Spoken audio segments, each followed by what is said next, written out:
The following trailer is rated H for honest. You thought the nightmare was over. You thought you had already seen the final chapter. You thought wrong. Five Nights at Freddy's sister location. We're seriously doing this? Enter the twisted realm of the Five Nights at Freddy's all over again, as Scott Cawthon returns from making terrible spin-off RPGs to once more fill the YouTubes with his childhood trauma, or possibly very specific fetish for animatronics, by releasing yet another clickbait horror game filled with frustrating trial and error puzzles, child murder, and plenty of jump scares. But hey, at least it's the shortest one yet. Thanks, Scott.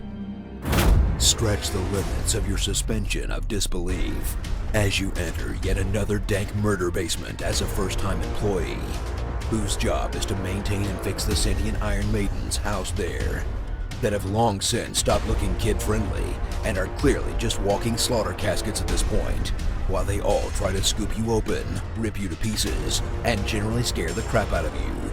Then go home to watch nonsensical cartoons and throw JPEGs of popcorn at your face until it's time for the next day, as you play a protagonist with so little sense of self-preservation that even the game itself seems to realize it. I'm curious what events would lead a person to want to spend their nights in a place like this. But apparently that all makes sense if you followed all the deep lore and read the book or something. Because seriously, there's a Five Nights at Freddy's book now too.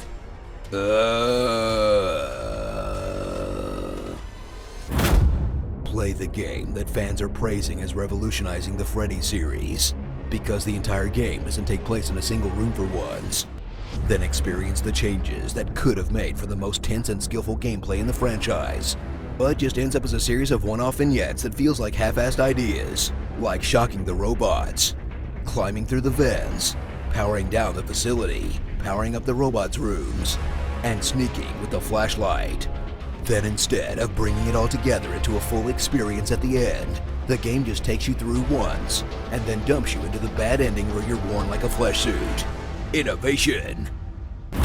Then once you've played through the game, get ready for the real bullshit to start, as you run headlong into Sinister Location's secret ending grind, which will have you killing yourself over and over to get a random minigame, to unlock a hidden door, behind which you'll find your reward, the exact same gameplay as the last four Freddy's games, that you'll force your way through just to see the 15-second ending so you can post about it on lore forums, or just give up and watch Markiplier play through it like the rest of us did. Congratulations, we're all idiots.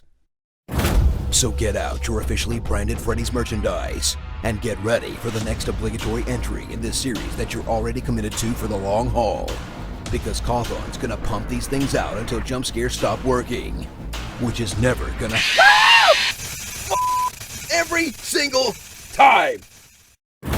Starring Murder's Prower, Black Swan, those posing statues from art class, Faceless Freddy, Triumph the Jump Scare Bear, why would you ever make a horrifying robot baby, and Happy Entrails to You.